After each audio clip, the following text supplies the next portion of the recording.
office. We have over here Don O'Keefe and Director of OES. Thank you so much for taking the time to fly down today. We have Congressman Dr. Raul Ruiz here also. We appreciate you coming, Dr. Ruiz, and your support. You've been on the phone with me for 2 days, and I sincerely appreciate that. In addition to that, we have Supervisor Manuel Perez, who is coming, and also, as you can see, all of our council members are here. This is Grace Garner, Councilwoman Grace Garner, Jeffrey Bernstein, and I saw David Reddy. Oh, there he is. David Reddy, Mayor Pro Tem Soto, and then City Manager Scott Stiles and Paul Alvarado, the Fire Chief. I want to turn this over. The most important piece of this is the great work that our partners from the FBI have been doing with our detectives, and I'm just so grateful, Akil, for your partnership. We've worked shoulder to shoulder on this, and I really appreciate all you've done, so time is yours as much as you like. Thanks a lot, Chief.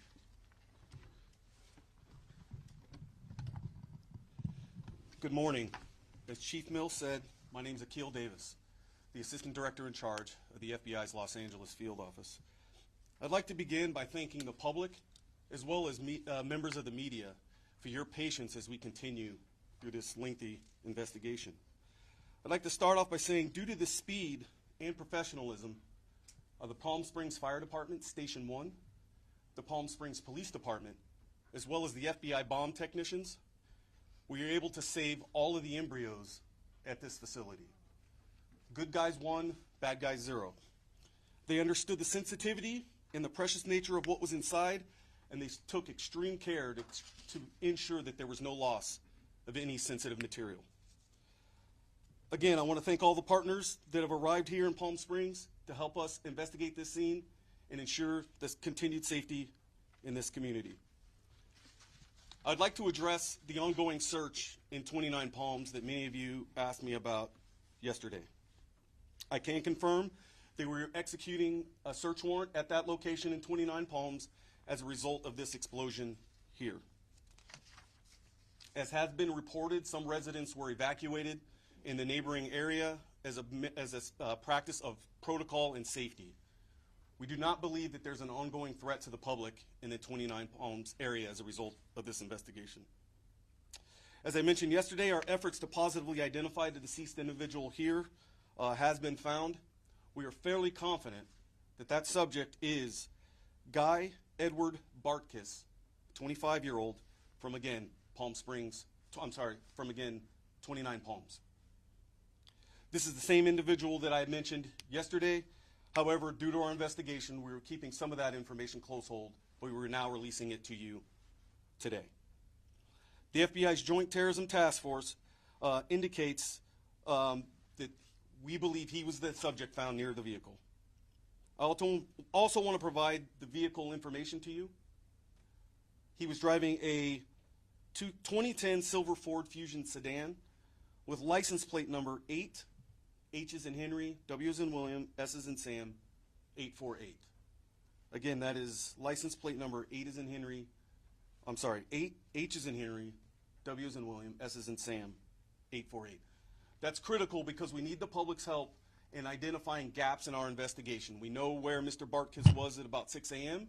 We know the timeline of when he entered the city. However, we need the public's help for identifying where he traversed within the city before the explosion went off. We'll be providing a photograph of Mr. Bartkiss, and it'll also be displayed on our social platforms. If anyone has information about this incident, I urge them to call 1-800-CALL-FBI, or we have created a tip line, which is fbi.gov/Palm Springs vehicle explosion. I again want to thank you for your cooperation as we get through this lengthy investigation. We plan on being out here for the next 24 to 36 hours investigating this large scene. I'd now like to turn it over to Chief Mills.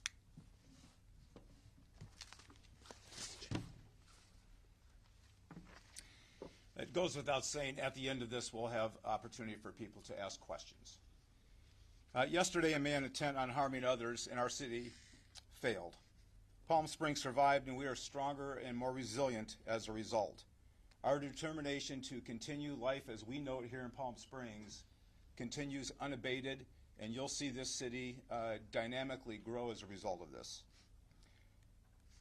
We have already begun to open the streets surrounding the blast site. Indian Canyon and Palm Canyon will be closed for some time as we still continue to collect evidence as well as process the scene. For the safety of the detectives and the agents working the area, we ask all community members to please stay out of the area. I am absolutely confident that this city is safe. There is no continuing threat to our community as a result of this incident. Now, let's get back to the business of rebuilding the city and continuing our tradition and way of life. This is a city of people celebrating life, and it's a beacon and a safe haven for all. And we really focus on inclusivity and a community that is welcoming to all people. This is where you want to be. Palm Springs is the place. And I think you're going to see that over the upcoming months. Lastly, I really want to recognize the IVF community. This has been one of those heartbreaking things for many community members who are going through the process of trying to build families. And we want you to know that this city is in your court, because those embryos that are there right now are going to be the future leaders of this community. And so we support you, we see you, and we want to be in your camp.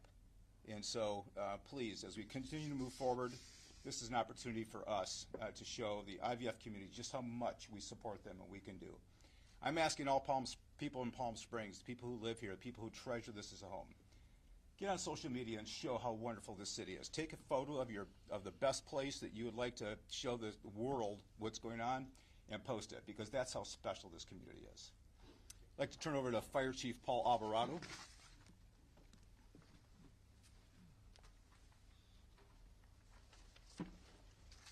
Thank you, Chief. I appreciate that. Paul Alvarado, A-L-V-A-R-A-D-O, Palm Springs Fire Chief. And at first I want to acknowledge the horrific incident that impacted our community yesterday. And my heart goes out to everyone affected. And I want to assure the community the effective and quick response that our firefighters took yesterday to make sure that we protected life and property. Our first arriving fire engine, Fire Station 1, arrived in less than a minute to begin extinguishing fire on the impacted building. Despite the building suffering structural collapse, this was nothing short of heroic, and I'm so proud of our firefighters. We'll continue to work and support with our law enforcement partners to make sure that the community gets rebuilt, our community is safe, and we continue to move forward. Thank you for your time. I'd like to invite Mayor Pro Tem Naomi Soto up to the mic. Thank you.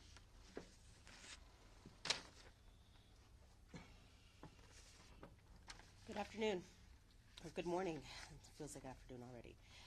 My name is Naomi Soto. I'm the Mayor Pro Tem here in the city. Yesterday, Palm Springs experienced a tragedy. A person who wanted to instill fear in our community with an act of terrorism. This person may have caused damage to our buildings, but that person only managed to unite our community even more. We stand united against violence, against hate. Palm Springs is a city of love, acceptance, joy, and hope. I want to assure this community they are in good hands with Police Chief Andy Mills and Fire Chief Paul Alvarado and the brave men and women who responded immediately to the scene of the explosion. And to our partners at the FBI, who are doing everything they can do to find those responsible, we are in deep gratitude to you all. We also appreciate all our state and local partners who have reached out to offer support and resources, including especially Governor Gavin Newsom, Senator Alex Padilla, Senator Adam Schiff, Congressman Ken Calvert, Congressman Raul Ruiz, thank you for being here, State Senator Ochoa Bo, and Assemblyman Greg Wallace, and all of their staff who have reached out to us multiple times. Thank you to our city council members, our city staff, City Manager Scott Stiles. All of your effort means so much during this time of tragedy. And to our community members, again, I want to assure you that we are doing everything we can to help those injured and find those responsible. You are not alone, and we are here with you. To our business community and visitors, as Police Chief Mills mentioned, this is an isolated incident. Palm Springs is safe, and we are open for business. And let's bring the joy and fun of Palm Springs immediately back. Our city manager, Scott Stiles, will now share more about the actions and alerts that you can anticipate from the city. Thank you.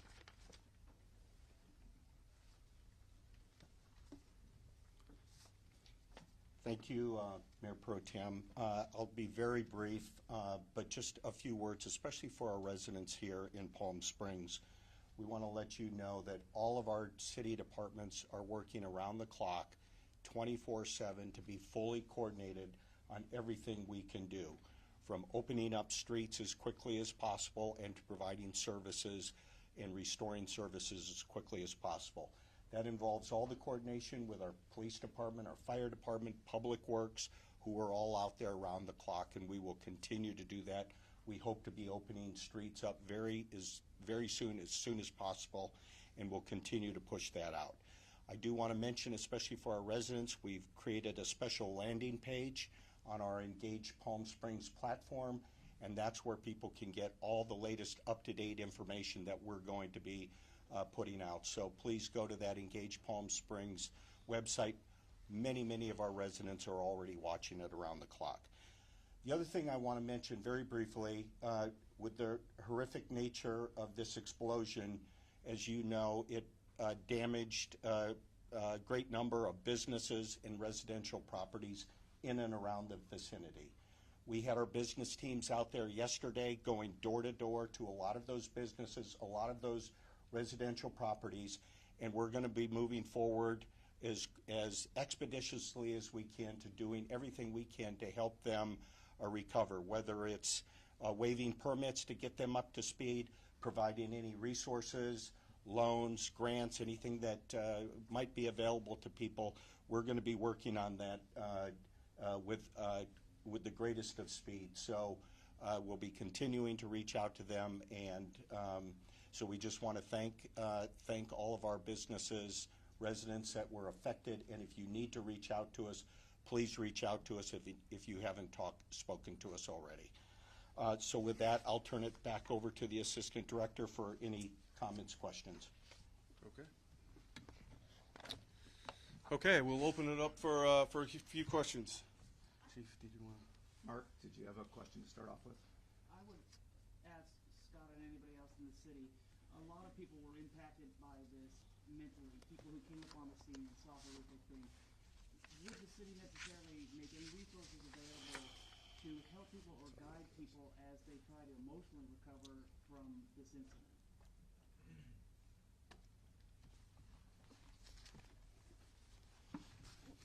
Thank you, Mark. We've had some conversation about that. We know, especially even among our city staff that were on scene and may have witnessed stuff and seen stuff, we want to make sure that resources are available to them as well as other staff, and we will be working with our nonprofit partners, other people that provide services, and I would say more to come on that. We know this is a traumatic incident. We want to provide any and every resource that's available to people.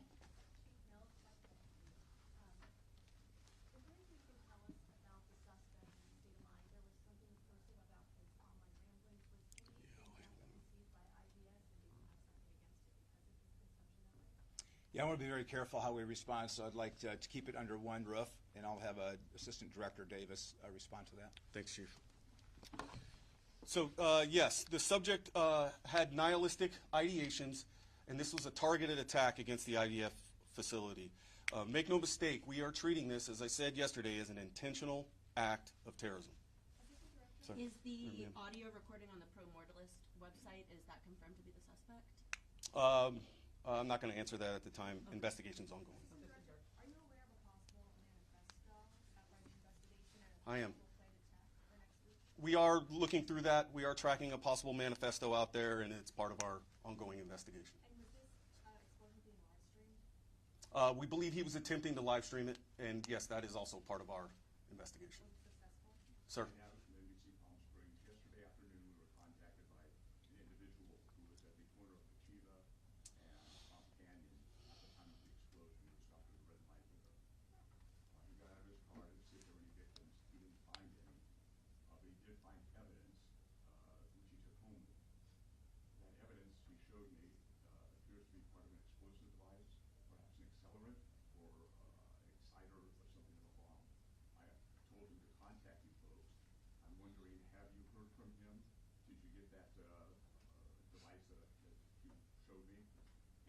secondly, how concerned are you that that device could in fact be part of this investigation? So I'm not going to comment on who's providing evidence or who's providing tips. You guys can all understand that. We're receiving tips, hundreds of tips a day, and we're following up on all of them. As you guys can imagine, how large this scene is, there's evidence strewn all about in a 360-degree perimeter in several hundred feet in every direction. So we are collecting evidence all over from a whole host of sources. If I can just comment. Do you have, Oh, yep, go ahead, sir. For those who, community members who have found pieces of what they believe is evidence, they really need to get a hold of us. You can call the local number or the FBI. This is unacceptable, and let's be really direct with that. If that person, if you could recontact them for us and let them know they need to turn it in. I believe he's been in contact with you and looking online this morning. The device is described as one that's commonly used as explosives. So, Okay, well, any further comment on that? I mean, make no mistake, sir. This absolutely were explosives used in this incident. A large bomb went off in the city of Palm Springs yesterday. This certainly has been part of that evidence. Could be. When you Yeah. talk about this 25-year-old, was he already known to law enforcement, or was this the first time that he's popped up on your radar? This is the first time he's popped up on our radar. Not to say that he hasn't had other contacts, but we are working with our locals to kind of vet that out. And do you have an update on those 4 people on their injuries, or what's the status of them? Yeah, go ahead, Chief. all of the people who were injured in the blast have been released from the hospital and medical care. Thank you. Can you speak to the scene in 29 Palms?